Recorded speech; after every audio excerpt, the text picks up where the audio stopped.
আসসালামু আলাইকুম সুপ্রিয় শিক্ষার্থী বন্ধুরা। এখানে হচ্ছে তোমাদের নবম শ্রেণীর যে স্নাতক সামষ্টিক মূল্যায়ন 2024 সালের ইসলাম শিক্ষা পরীক্ষার কোশ্চেনটি ছিল। সেখানে কাজ 1-এ যেটি ছিল, কাজ 1 সমস্যা বা চ্যালেঞ্জ অনুসন্ধান। এখানে তোমাদের প্রশ্ন ছিল, দেখো তুমি যে এলাকায় অঞ্চলে বসবাস করো সে এলাকার বিভিন্ন সমস্যা বা চ্যালেঞ্জের সামাজিক সমস্যা তালিকা করো। তারপরে ছিল এরপর তোমার একজন সহপাঠীর কাছ থেকে জেনে নাও সে কী সমস্যা বা চ্যালেঞ্জ খুঁজে পেল। তাহলে এই কাজ 1-এর সমাধানটা আমরা করে দিয়েছি, তো তোমরা সমাধানটি দেখো। এখানে দেখো নমুনা ছকের সমাধান। আমি যা খুঁজে পেলাম এবং আমার বন্ধু যা খুঁজে পেয়েছে। এখানে খুঁজে পেয়েছে, তাহলে আমি যা খুঁজে পেয়েছি সেখানে ছিল বাল্যবিয়ে, নারী নির্যাতন, বেকারত্ব, লিঙ্গ বৈষম্য, পরিবেশ দূষণ, অপরাধ ও সহিংসতা।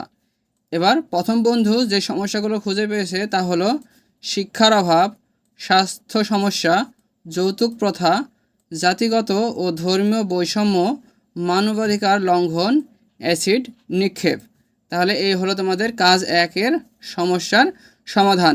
আমি যা খুঁজে পেয়েছিলাম এবং আমার বন্ধু যা খুঁজে পেয়েছিল। তো তোমরা পরবর্তীতে কাজ 2, 3 এভাবে সকল প্রশ্নের উত্তর পেতে তোমরা অবশ্যই আমার সাথেই যুক্ত থাকবে। ধন্যবাদ।